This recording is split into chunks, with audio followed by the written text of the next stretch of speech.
In this video, we're going to look at a proof that the perceptron learning procedure will eventually get the weights into the cone of feasible solutions. I don't want you to get the wrong idea about the course from this video.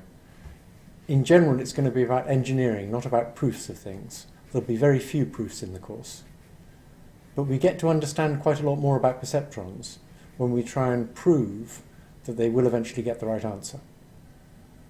So we're going to use our geometric understanding of what's happening in weight space as a perceptron learns to get a proof that the perceptron will eventually find a weight vector that gets the right answer for all of the training cases if any such vector exists. And our proof is going to assume that there is a vector that gets the right answer for all training cases. We'll call that a feasible vector, and an example of a feasible vector is shown by the green dot in the diagram. So we start with a weight vector that's getting some of the training cases wrong, and in the diagram we've shown a training case that it's getting wrong. And what we want to show, this is the idea for the proof, is that every time it gets a training case wrong, it will update the current weight vector in a way that makes it closer to every feasible weight vector.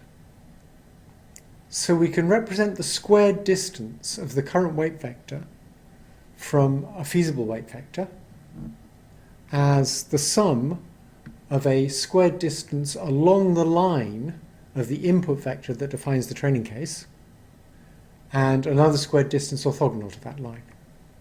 The orthogonal squared distance won't change, and the squared distance along the line of the input vector will get smaller. So our hopeful claim is that every time the perceptron makes a mistake, our current weight vector is going to get closer to all feasible weight vectors. Now this is almost right, but there's an unfortunate problem. If you look at the feasible weight vector in gold, it's just on the right side of the plane that defines one of the training cases. And the current weight vector is just on the wrong side, and the input vector is quite big, so when we add the input vector to the current weight vector, we actually get further away from that gold feasible weight vector. So our hopeful claim doesn't work, but we can fix it up so that it does. So what we're going to do is we're going to define a generously feasible weight vector. That's a weight vector that not only gets every training case right, but it gets it right by at least a certain margin, where the margin is as big as the input vector for that training case. So we take the cone of feasible solutions, and inside that we have another cone of generously feasible solutions, which get everything right by at least the size of the input vector. And now our proof will work.